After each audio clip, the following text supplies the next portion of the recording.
So why are we talking about Christmas stuff? I'll let you know that here in a second. Hey, thank you for everyone that's here, whether in person or online. Those of you who don't know me, my name is Chris Harper. I love it when they just put my name real big behind me. It's really cool. But I'm excited I get to go into not a new series, but a series that we like to do here called Advent Conspiracy, especially going into the Christmas season. Hey, why do we do it so early? It's not even December. Thanksgiving hasn't came. We understand that, but we find that if we finish this series before you go into the Christmas holidays, it works a lot better that way. So I know that we're in the fall season, and I know we're going into the Christmas season, and I know this not because I look at a calendar or like I'm just really in tune with things. It's because my wife, she's really in tune with things. It's like, how did I know it was fall? Like, my wife Sheena's running up to me, and she's got this one leaf, right? And she's like, look at it. And I was like, it's a leaf. And she's like, yeah, that's right, and it means it's fall. Right? And so, like, she's up in the attic, and the boxes are now down. We got some, like, pumpkin things out and some leaf things out. And then, like, the real earthy tone colors are really decorated all throughout. And then when we hit, like, the Christmas season, I know that I should shift because some of those things have disappeared. Those boxes are back in the attic. There's new boxes down. She's like, why are my lights not up? My fuzzy socks or, like, my big socks out of my drawer are missing. Right? Like, I've started to turn on her foot warmer because we've invested in my wife's foot warmth at home. And, right, because I like the brownie points that comes with it. So it's like she's in tune with the seasons. Like, how do I know it's Valentine's coming up? Because, like, there's petals and all right, no, that part's not true. She wasn't letting me get away with that one. So not only is it a series that we like to do here, but we like to do it at a specific time because we're going into Christmas. And, man, this message is about us going into that season and that season being fully what it was meant to be. So today and over the next 3 weeks, we will cover Advent Conspiracy and a preview. Hey, this week we're going to talk about worship fully. And then we have 3 other weeks, which is spend less, give more, and love all. So through covering these principles or topics over the next 4 weeks, the goal is to take the Christmas season back, or to make the Christmas season exactly what it's supposed to be. I'll tell you this, my house, we have done some of these things. We've gone through this message series and everything, and we made some big changes. And even though I give my wife a hard time about the holidays, I'm very thankful for how intentional she is with it, because my family gets to benefit from it. But we've taken the holiday season, and man, we don't spend as much money or on presents as other things, but man, we've changed some things. And this wasn't in here, but I was telling something that my wife does every year. So she created this big jar, and in it are these ornaments. And man, they have a name of God on it, whether it's Redeemer, right, or something. And so everyone reaches their hand in and they pull it out, and they talk about how that is, like, how God has shown up in that way in their life. And so it's really cool. And so what it's done is transformed our Christmas season into something so much more meaningful. So let me ask you this. What does Christmas look like to you? Like, if someone were to come up to you and they said, hey, if there was a whole time period set aside to honor the risen King, the God-made baby who was laid in a manger, who come down and saved us from everything, what would that season look like? Because here's the thing, is through this season, when we go into December, and you're going to hear it in here, but your kids are going to be back there, and they're going to be hearing about the baby Jesus in the manger and how he came to us, and they're going to celebrate his birth. And here you're going to hear the same thing, and we're going to talk about how it's still actively important in our lives today. And we're going to rejoice, and we're going to celebrate it. What do you think Jesus would want that holiday to look like? Like, he says, man, if anything could honor me, this is what it would be. And so when you look at the world, or you look at the state of Arkansas, or you look at your community, or even inside your homes, do you think it matches that? Because if we're honest with ourselves, this time of year, man, it doesn't really look like that. Man, it doesn't look like us celebrating the birth of Christ or spreading the heart of God. And I'm not saying that we don't do it. I'm just saying, as in a whole, it's like the world's kind of caught up in this whole religion of consumerism. Hey, man, you want to be happy? Then buy this. Man, you want to show someone you care? Then buy this. You know, it's like, this Christmas season, if I don't have your voice, Drew, I wish I did for announcing. This Christmas season, how better to show them you love them than buying them fill in the blank, right? Motorcycle. I want a motorcycle. But anyways, right? But it works. It is working. So last year alone in the U.S., there were $843 billion spent during the holiday season. That's literally taken every known U.S. citizen, regardless of age, and them spending $2,500. And I get it, man. The ads are catchy, and sometimes they get me as well. I'm not going to lie. And I think we all go through this transition, right? Like you're watching the TV, the ad comes on, you're like, man, that's really cool, man. Look at that. That's really cool. And you're like, man, I want that. I really want that. Do I need that? I think I need it, right? And then you're like, but should I get it? Well, I do need it, right? And then it transitions into, your significant other yelling down the hallway, hey, babe, what's this $56 charge on Amazon? And then when you try to explain out loud the reason you needed it, it doesn't sound so good now, right? So I get it. But they are doing a good job on transforming. So it's like this holiday season's been hijacked. Because we know what the true meaning of the season is. We say it all the time. The true meaning of the season, right? Or the real reason for the season. We say it, but man, it's been hijacked, and we all kind of went with it. So the Pew Research Center said that 90% of Americans celebrate Christmas in some form, but only 55% celebrate it as a Christian holiday. If that's not enough to convince you that this thing has been morphed into something that it's not supposed to, it's morphed into something it's not supposed to be or look like, then I don't know what will. So I asked the question to some people, hey, what does the Christmas season do to you? How does it make you feel? What do you do during the Christmas season? Now, don't get me wrong, I definitely received some very positive responses. We have some real giddy Christmas people, but then other people, they gave me some different answers. Hey, I'm stressed. Man, this season does something different to me. Man, money. I'm getting by paycheck to paycheck, and now somehow I'm supposed to get by paycheck to paycheck, and I'm supposed to buy all these other things. I'm stressed. Man, I'm worried. I'm worried I'm going to upset because I can't get the presents that other people are getting, right? They do this whole comparison thing, which we all know that, man, don't compare yourself.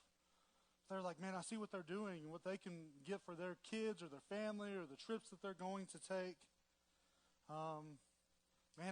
I just don't know if I can do it, and I'm really stressed about it this season. You can go on the internet, and there are thousands and thousands of search results and a plethora of websites that'll tell you about the relationship woes, the mental health woes, the financial woes that simply come with this holiday season. But let's be honest. You don't actually have to go on the internet to know that. Some of you are sitting in this room. Or if you're like, no, my holiday season's good, some of you have talked to people that it's not. And it looks like something totally different because it looks like this thing that it got morphed into to where they said, man, you have to do these things for this to be a good season. And it doesn't actually look like anything celebrating the birth of Christ. I can't tell you the last time I watched a brand name thing, right? Hey, buy this sneaker. You're going to go from scoring 4 points to 24 points a game and praise Jesus. I haven't seen that yet, okay? So we're just not in that season.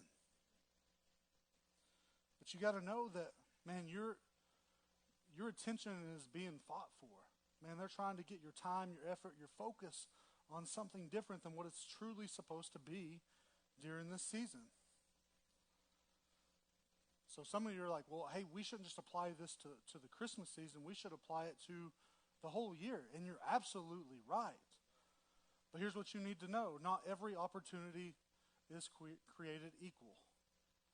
Hey, why is it that we do it in this time? Because, hey, right now during this season that we're going into to celebrate the birth of Christ, right? And it's going to be a little more effective than other times. And if we can change this season, then we can change every season. Right? If I can change what this looks like for my kids, then I can change what the rest of the year looks like for my kids. Because most of you probably grew up the same way I did, man. They were kids, and man, they didn't talk about Jesus, even though we know the story and we hear it all the time. What's the reason for the season? Hey, man, it's Christ's birthday. We're going into Christmas. I'm going to tell you, I didn't hear any kids talking about that at school. It was like, man, there's this big present under my tree, and I'm going to figure out what it is. Right? And so it's just this focus that we have. So not every opportunity is created equal. So I'm going to tell you a story, and this is not a story to be like, hey, good job, Chris, or anything else. This is just a time that there was an opportunity, and I didn't mess it up, and I took it well. So there was a couple at our church, and they'd been coming to our church for a while, and this is a few years back. And man, they were genuinely good people, and they loved to help people. And man, I wanted to get to know them better. And so like I was always nice to them, and you know, we were always cordial to each other, but like it was like there was a wall up, a barrier up, right? Like you just couldn't penetrate it. And so we were going to a Tres Dias weekend, and for those of you who don't know what that is, it's a weekend that the men and the women get to go to, and you just have this experience with God, and like they take away all the distractions away from the rest of the world of what's going on, and it's just you in this weekend with some good men or good women, and you just get to have this experience with God. And so the husband went on this weekend with me. And so, man, we just got to experience some things in a genuine way, and he rode back with me from Northwest Arkansas, and he looks over at me and he says, hey, Chris, I have to apologize to you. And of course, my brain's like, man, what did this guy do to me? You know, but he goes on to say, he's like, hey, I was wrong about you. He's like, this whole time I thought you were this like big, like jockish guy who worked at a church and was supposed to be friendly, so you went around being friendly and you shook hands and everything else. And hey, I realized that, man, you're a pretty authentic guy. Because during the weekend, we got to sit down and have some authentic moments with God and have some really deep conversations. And here's the thing, man, I've been trying to be in relationship with this guy for a long time, and it took that opportunity for us to truly connect. So as we go into this season, I want you to know that you have an opportunity. You have an opportunity for things to change in your life and in your family, your communities, right? On the way that you celebrate this season, the way that you worship God in this season. So what is worship, right? So that's what we're going to talk about today. Worship fully. What is worship? Well, so the dictionary tells us it's showing reverence and adoration for. So yes, coming in and raising your hands in a song that is designed specifically to honor God and for you to have a moment with Him is worship. But there are a lot more ways that you can show reverence and adoration, respect for God. You can do it in everything that you do. Your whole life can be worship. Romans 12, 1 and 2, and this is out of the NIV, says, therefore I urge you, brothers and sisters, in view of God's mercy, to offer your bodies as a living sacrifice, holy and pleasing to God. This is your true and proper worship. Do not conform to the pattern of this world, but be transformed by the renewing of your mind. Then you will be able to test and approve what God's will is, His good, pleasing, and perfect will. So he says, hey guys, listen, man, I urge you, man, please do this, because if we look, God is so good, right? Here's what I need you to do. Offer your bodies as a living sacrifice. Everything that you put your hands to, let it be for God. Honor God through that. Because that's your true and proper worship. Do not conform to the patterns of this world. Hey, do not let them hijack the Christmas season and make it about something that it is not. But be transformed by the renewing of your mind. Then you'll be able to test and approve His good, pleasing, and perfect will. You see, worship isn't just this feeling that comes upon you. Right? It's not this emotional response to God. I need you to get this next part. It's really important. Worship is the conscious act of the will to serve and obey Christ. So if we are to show a deep respect and love, which is what worship is, what does that look like? Well, it looks like a lot of things, but I want to go over two things with you that will really help you. And these are more mindsets when you're really looking to live out a life of worship, the things that you should do and look at. Number one is this: intentionality. Hey, make sure you're intentional with setting aside time to put effort and attention on celebrating Christ this season. Realize that this season, and yes, I'm talking about every other season in your life, but we're highlighting this one, begins and ends with Christ. Be fully aware that this season, you're going to get some opportunities to have some interactions with people. Hey, make sure you're intentional on how those interactions go. Hey, be intentional of stepping outside of your comfort zone to help people, to serve people.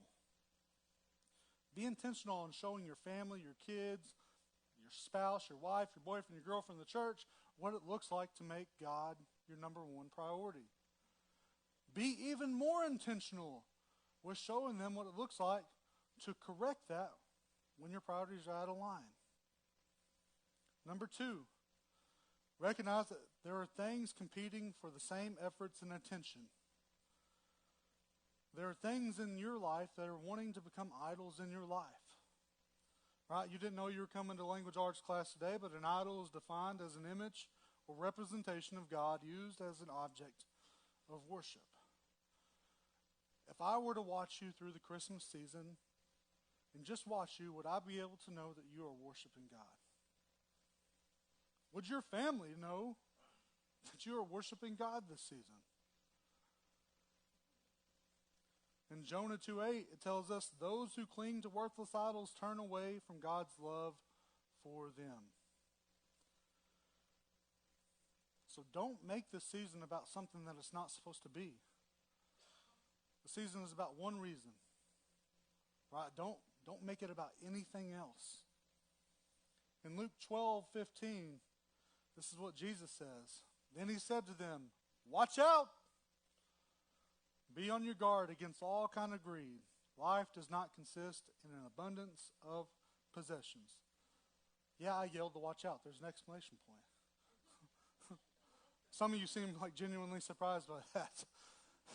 But he was making a point. Hey, watch out. Hey, be on alert. Hey, some of you are going to get caught up thinking that life's about something that it's not. Some of you are going to be like, hey man, I'm successful and things are good because this is what I got.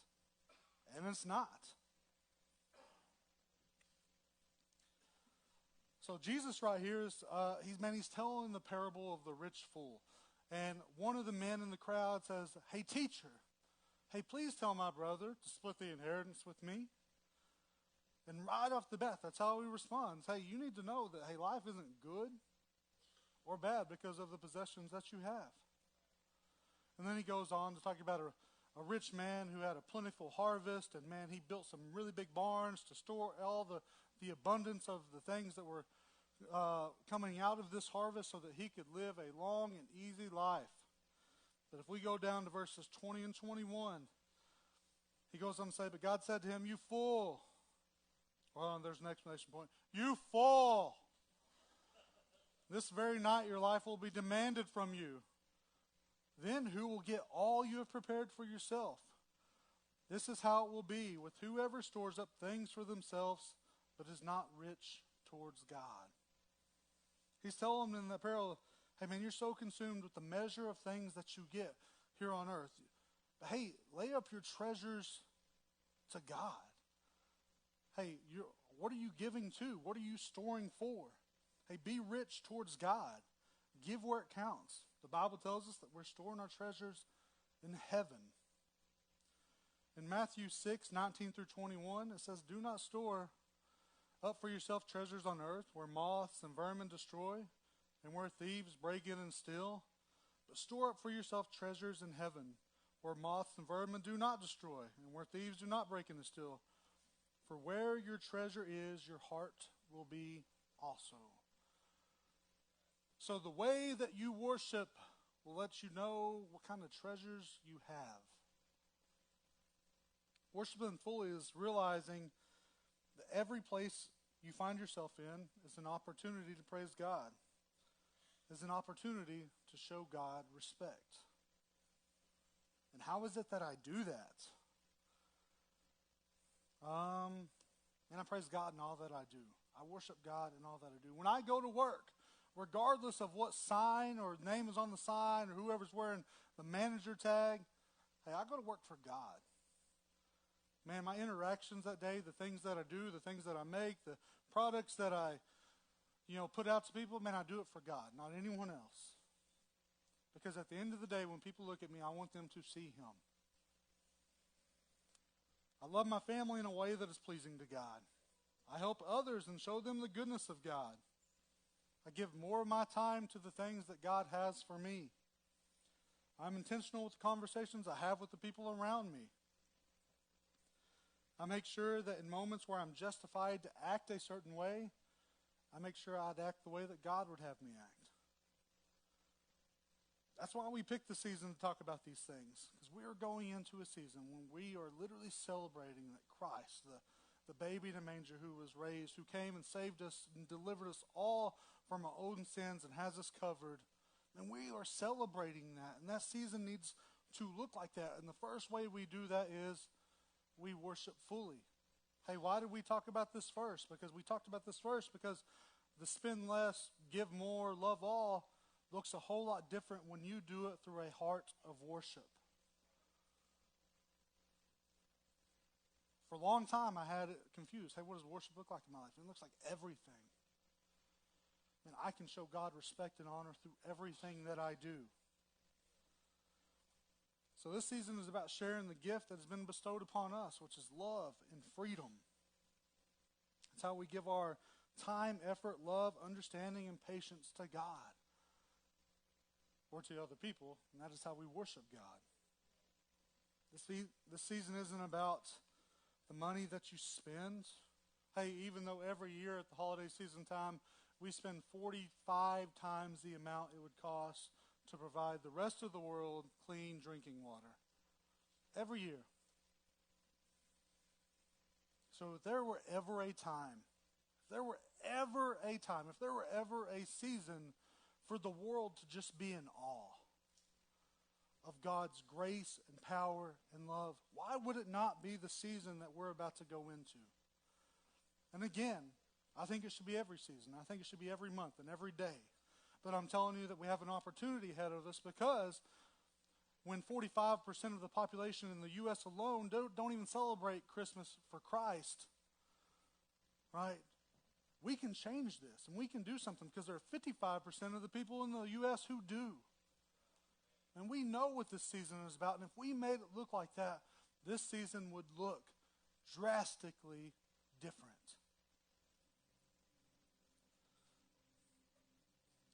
Man, I say we worship God so fully in this season that poverty takes a hit. I say we worship God so fully in this season that the number of foster kids we have in just this county alone drops drastically. I say we worship God so fully in this season that some of the organizations that we have in this community that are built for helping people don't have to worry about their funding for the next 2 years. I say we worship God so fully in this season that the men and women we have getting out of prison are so surrounded with support that they never have to go back to the life they had before. This season can be something great. Hey, redefine this season for your families. Man, when you decide, hey, what am I going to do this Christmas season? Hey, be very intentional with making sure that everything that you do points back to God. Hey, why is it? Because don't get me wrong, right? Presents under your tree is not bad. That's not what I'm saying. But I want for my little girls and my boys and stuff to know that, hey, those presents are there because we're celebrating Christ. Man, we gave to you because of the goodness of God in our hearts. It's not about the amount of money that I could spend on you, just to know that, man, this is a time to where we want to spread goodness. So presents under your tree are not bad. Redefine what this season looks like. Worship fully. And here's what you got to know. Over the next 3 weeks of this message, hey, we are going to do some things, and you're going to hear some things. And like I said, it's kind of changed the way my family has done the Christmas season and holiday. And you're going to get some resources. You're going to get some prayers you can do and some activities you can do with your family through this season. Do them. Do them. Because I'm telling you, like I was talking about, hey, let's affect poverty when we worship God. You got to understand that can happen. One of the really cool things that we get to do, and I love this thing that we do at the end of this, is, man, we take up a big offering. Oh, here it goes. He's talking about taking up offerings at church again. You're right, I am. Hey, here's what we do with it. We take that money and we give it away to really good organizations and things that are in place that we think are just doing really great things. Whether it's buying 150 kids Christmas in a poor village, all new outfits. Whether it's going to the women's shelter that's here, whether it's going to, man, a new organization called Warriors Keep, that his whole thing is, man, he wants to train service dogs for veterans and stuff with PTSD. Whether it's helping out DHS or whatever it is, man, we give money to those things. And why do we do this? Because that's worship. Man, for everything that we give to them, for the ways that we serve our communities, that's worship. And that's what we want this to be about. We want to spend less on the things that don't matter. We want to give more to the things that do matter. And we want for everyone to know that God loves them. That is what this season is all about.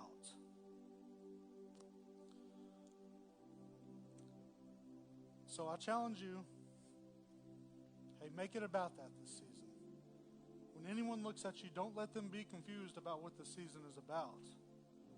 Hey, don't let this season break you because you're trying to do something that isn't even about this season. If you're struggling about all those things we talked about, if you got all those stressors, hey, take a moment. Be like, should I even have those stressors? Man, am I even doing this for the right reasons? Relook at this. Relook at this season. All right, if you would, just bow your heads with me. Heavenly Father, I thank you for this group of people. Man, people who just have a heart for you and they want for people to see it, or people who know that you can do something in their life. And I just pray that you pour out a blessing on them, God. God, I pray for whatever wall or barrier they might have up in their heart, God, that you would just slowly knock that down and they would accept the blessing and the thing that you have for them. God, I pray that as we go into this season, that this season changes every other season that we walk through in life. That, God, that we worship you so fully that we realize how good it is and we can't stop. So, God, as they walk out of here today, I just pray that their mind is renewed and focused on you. And for everything that comes to distract them or point them in another direction, God, that you would combat that. God, that they would keep their focus on you. And I ask all this in your mighty name, Jesus. Amen. Hey, thank y'all so much for coming this week. Man, I really do hope you take that and you run with it. And please do not miss out on the next 3 weeks when we talk about spend less, give more, and love all. Hey, love y'all. Y'all have a great week.